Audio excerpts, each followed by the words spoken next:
m'appelle Mamadou Diop. Je suis le secrétaire général donc du syndicat Synatrac, syndicat national des travailleurs de l'aéronautique civile, délégué du personnel. Yàlla dogal na intersyndical bu laas yëpp tey ñoo daje ci ginnaaw bi ngeen xamee ni diirub at ak lu topp ñu nekkoon exactement di liggéey ci jëlee aéroport xam ngeen ni déjjati aéroport waxoon naa ko ministre Maïmouna Ndoye yombul moo tax may jaajëfal sunu mbokku liggéeykat yi toog jigéen ñeeg góor ñi résultat bi ñu fixé woon 4 bu doon taux de croissance la 4 lan ñu fixé woon ñu ngi ci à 10% ci taux de croissance waaw liggéeykat yooyu du ñu feebar liggéeykat yooyu du ñu feebar di def 104 kilomètres par jour 104 kilomètres la jigéen ñi di def moom la liggéeykat yi def dugul ci seen salaire du heure supplémentaire du dara lu yokk ci seeni salaire ñu doon ay patriotes ànd ak président Macky Sall ci li mu bëggoon ci aéroport bi ndax nag aéroport bi Ablaye Wade daf ci def lu bari Ablaye Wade wàcc na fii waxoon nañu ko ca jamonoy coow la Ablaye Wade wàcc na fii ci aéroport bi à 80% liggéey bi achevé woon nañ ko waa ñoom luñ fi indi jaaduwul tey ñu toog ba heure bii naan dañuy dàq ay doomu Sénégal ñii weddi nañu Macky Sall barki dem ak politique bu bees bii muy woote Turquie weddi nañu Macky Sall politique bi muy woote naan 1 million de personnes la bëgg que jeunesse bi am ko ci biir Sénégal te buy taxawaay bi mat sëkk loolu dindi nañ ko fii ci aéroport bi loolu amu fi looloo waral ñu wax ni ginnaaw bi ñu dégloo tey nag base bi ginnaaw bi ñu defee alerte ci administration laas bii fi nekk aéroport bi amul ay xoolal sénégalais yee ko moom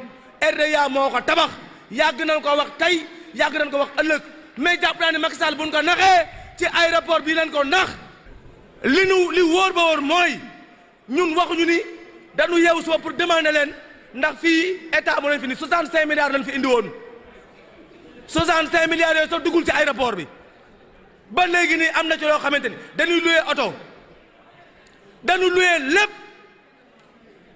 liggéeykat yaa ngi nii mën ko def jël ay sunu ay parking nee na ñoom dañu nekk ils sont en déficit parce que donc sëñ bi loo nekkul taalibeem mënoo nekk sëriñam mënoo fekk ay maçon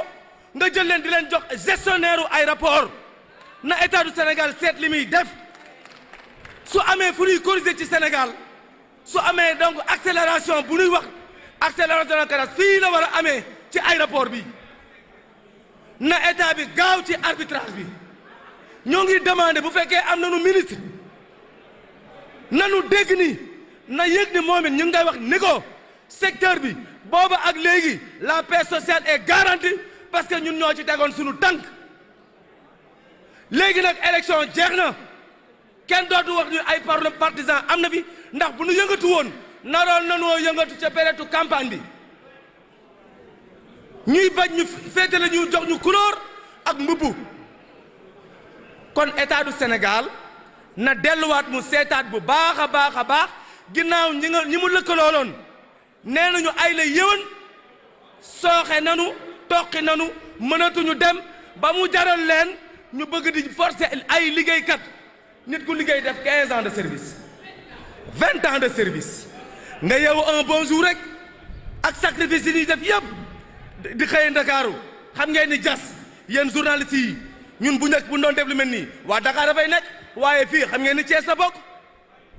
amul dara lu ci liggéeykat yi jëriñoo amul di def sacrifice bu nekk nag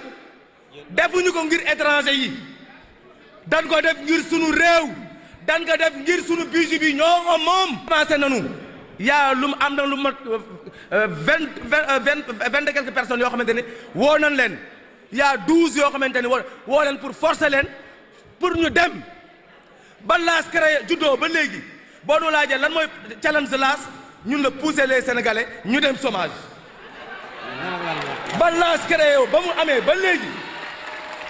pousser nit ñi ñu dem chômage ci ay xale ci ay nit yoo xamante ni aéroport bi ñoo ko ñafee guddi ak ba jëkk RDA bi moo koy 2021 lay jeex Ablaye moo jóg nii xam na li may wax ñi ngi demandé le ministre du secteur Ibrahima Sarr Alioune Sarr Maïmouna Ndoye mi mu remplacé kat jigéen la waaye jigéen ju mënoon góor la jigéen ju jàmbaare la am na nag ku ma dégg léegi ma wax ko ni Pape Mayel bu yàggul daje nanu maag moom daje bu saf-saf ba nu mujje fa nu mujje muy man ak moom ak ay Serigne Moustapha Gaye ñoom seen waaye nag Lamine boo waxul lii boo waxul dëgg rek génne la ca des jàmbaar la woon masuñoo avance PBR ñun fii 13e mois dañu ko avance ren moom masuñoo avance 13e mois am na ku ko wax léegi dëgg la combien de prestataires lu mat 1000 personnes bi yi ngeen di dégg mais Mayel moo leen yore woon te fekk na état du Sénégal dafa wàññi woon ay redevance am mu ciy def lu mën kon sénégalais yi mën nañu gérer seen bopp ginnaaw ñoom nee nañu dañu télé mënatuñu yow même pas 1 an et demi nga ni exactement mënatuloo dem da nga am ay problème de finance ba war a toroxal ay doomu Sénégal ana président Macky Sall mi woote woon 1 million emploi ah mais loolu waxatuñu ko léegi wóoratul en moo nekk suñu diggante ak ñoom su président yéexee ci àtte bi mais nii lay demee da ngay gis kenn dajeeg sa morom mais kurpañi naaw takk bënnatuñu bëggante li ñu yaakaar mooy le ministre Ibrahima Sarr Alioune Sarr bi nga xamante ni mooy suñu interlocuteur ñu ngi koy ñaan léegi premier ministre amatul moom ak président Macky Sall ñu ngi ñaan comme ñoom nee nañu dañu nekk en déficit ba war a dàq ay doomu Sénégal te ñun dàq ñooñu billaahi wallaahi taalaahi jaar ci sunu kaw ak ay chars de combat moo gën a yomb moo gën a gaaw kon arbitrage lañu soxla ka président Macky Sall mu ñëw arbitré xam nañ mu baax création teranga gii alkaati yi nekkuñu ci conditions yu baax douanier yi la même chose teranga ak aéroport bi dañ ko kuppati ndax ay yaama neex yu teguwul fenn nanu delloo sénégalais yi li nu moom te bàyyi intérêt crypto personnel yi lii may wax nag président su fekkee am na ay conseil dañ ni ko président li ñuy nëbb mi ngi bëgg a feeñ te xam nañ ni yëgu ko aéroport bi dafa bëre pàcc ay pàcc te sénégalais yi mën ko yore doxal ko ni mu ware lu ko étranger yi di jox mën nañ ko tripler 4 fois jox ko kon ñu ngi demandé ci nu mu gën a gaawee na arbitré ñu waxtaan 65 milliards sénégalais bi gën a néew doole ci sunu sénégalais yi fii nekk ay homme d'affaires boo leen ko laajee ñu joxe ko waaye yéen xam ngeen ñii ñu jox aéroport bi xam ngeen lu doon gérer seen nawle yi ñu fi àndaloon ña nga actuellement Tchad di tabax waaye yow nan ngay fekkee tabaxkat nga ne yow tey par force kaay nekk gestionnaire xoolal ñii ñàkk mën ñàkk aay ñàkk bañ xam aéroport moo tax ñu jël li ëpp valeur di ko loué sëñ bi baa xam ngeen leen actuellement ne aéroport bi ci ay loi turque lay dox aéroport bi dem leen y a des contrats yoo xamante ni turque lañ koy defaree wàcc ko mu ñëw suñu kaw ñun sénégalais yi waa ana état du Sénégal na président Macky Sall jóg ci lii nu mu gën a gaawee su ko defulee yàgg laa ci ndax dañuy dem engrais tukki dafay jafe fii ci aéroport bi ci kattanu yàlla tey la insha allahu rabbi tey la mercredi demee ci jeudi bi tey la jeudi demee ci vendredi déglu baax na leen di wax de xoolal ñi toog ñii ñoo yor aéroport bi xam nga ñoom ñii nga gis seeni salaire xamuñu ko ñun ay code numéro compte lañu yore ñoo ëpp salaire ministre Sénégal yii yàgg nañ koo wax ñoo ëpp salaire ministre Sénégal yii kon bu wàññi dee am dañ leen ñoom et puis la preuve mooy am na koo xamante ni mais démissionné na ci ñoom tey ji muy Mourad am na koo xam ne démissionné na te bañ nag nee nañu audité ko te moo yoroon lépp lu jëm ci wàllu marché ñi ngi daw comme ñi ngi daw nag état bi na jël ay matukaayam ci nu mu gën a gaawee suñu ko defulee fii ak lundi ci kattanu yàlla suñu borom lépp lu ministre bi yëg ni am na ci secteur bi nanu xam ni ci ñoom la ndax duñu nangu illaa yow mi diini benn waxuma la liggéeykat bu am matricule benn temporaire di fi jóge. L'objet de la réunion elle est très simple. C'est suite à l'évocation par la direction de l'AS de soucis financiers que rencontre la maison. D'après l'administration ou bien la direction de l'AS, comme ils aiment le dire, la société rencontre des problèmes financiers. Et À partir de ce moment, j'ai saisi le président du conseil d'administration parce que lorsqu'ils ont soulevé les soucis d'argent, ils ont évoqué qu'ils ont eu la validation du conseil d'administration. J'ai saisi le président du conseil d'administration, M. Luxar, qui a fustigé cette position pour dire que lors du dernier conseil d'administration, seules 2 résolutions ont été dites ou bien finalement produites. C'est-à-dire la première résolution de proposer un plan d'action. De proposer un plan d'action pour régler ce problème le plus rapidement possible. Le deuxième point, c'est de tout simplement soumettre un organigramme et des fiches de poste. La deuxième résolution, c'est avant d'exécuter le plan d'action, présenter ce plan d'action au concessionnaire, c'est-à-dire la structure qui a mis en concession l'aéroport international Blaise Diagne, c'est-à-dire AIBD. Et ensuite, la soumettre tout simplement à la partie sénégalaise, c'est-à-dire les 3 membres du conseil d'administration. Et nous réclamons tout simplement le respect de nos droits tels qu'ils sont encadrés par la loi et le lien contractuel qui nous unit. Maintenant,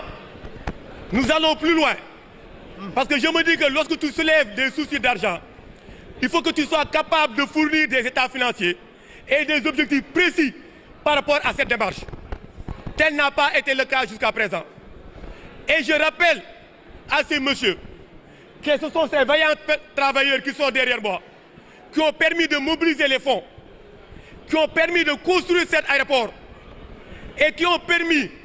de faire un transfert en douceur sans interruption de l'exploitation. Donc je dis à l'État de prendre toutes ses responsabilités par rapport à la situation. Tout à l'heure, vous avez interpellé mon petit frère Mamoudou pour lui dire quel est le plan d'action, qu'est-ce qui va en suivre. Ce que je dis, il est très simple. Dans le milieu aéronautique, lorsque les gens sont démotivés, lorsque les gens se sentent agressés psychologiquement,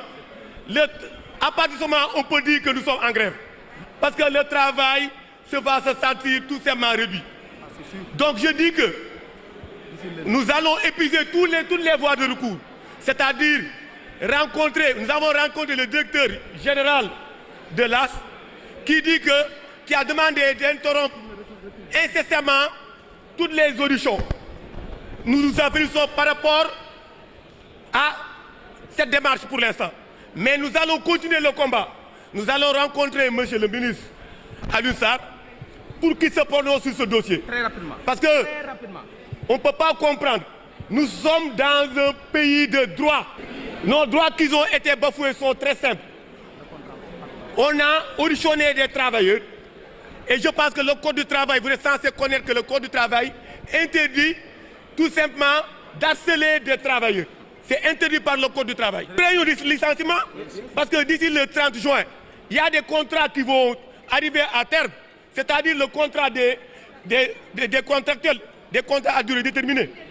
Et nous disons qu'il y a une menace qui pèse sur les travailleurs. Mais qu'ils sachent que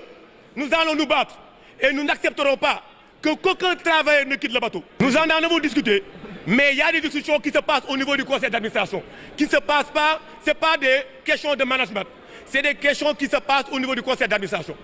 C'est ce que je dis qu'il y a des Sénégalais qui nous représentent. Ils sont au nombre de 3. Le président a clairement dit que ce n'est pas la position du Sénégal. Nous le prenons à témoin. Pour l'instant, nous acceptons ces dires, mais nous attendons de voir la suite. Mais il y a plusieurs... Parce que si nous nous réfugions sur l'étude du cabinet Arthur Delight, qui dit que dans la moyenne, dans la sous-région, elle est de 350, alors que nous sommes 670, nous avons peur. Ce qui veut dire que l'objectif qu'ils ne veulent pas avancer, c'est peut-être de renvoyer 300 personnes. Peut-être. C'était leur objectif, peut-être c'est pour cela qu'ils n'ont pas encore décliné leur objectif. Conditions étaient meilleures, je ne dirais pas oui ou non. Pas pour plaire à qui que ce soit. Je ne suis pas là pour faire l'apologie de pas m'améliorer ni que ce soit. Je dirais tout simplement que nous sommes des travailleurs C'est nous qui avons construit cet aéroport et nous demandons que les conditions soient améliorées. Nous allons épuiser toutes les voies de recours avant de déposer un préavis de grève. Pour l'instant, ils n'ont fait que conditionner 15 travailleurs pour leur demander que d'ici le 30 juin, s'ils ne se rapprochent pas au niveau de la direction administrative et financière, on va tout simplement, ils vont résilier le contrat. Donc il y a des emplois qui sont menacés. En plus, je l'ai dit tout à l'heure, il y a des contrats à durée déterminée qui arrivent à échéance le 30 juin, donc il y a des emplois qui sont menacés. C'est un cri du cœur. Je ne peux pas l'écarter parce que c'est un cri du cœur. Je ne peux pas écarter que si les gens continuent dans cette démarche, c'est-à-dire de vouloir renvoyer les travailleurs, nous allons nous battre. Et je ne parle même pas de demander le départ de nos partenaires turcs. On va aller plus loin que ça. Même la partie sénégalaise, je me dis qu'ils sont complices.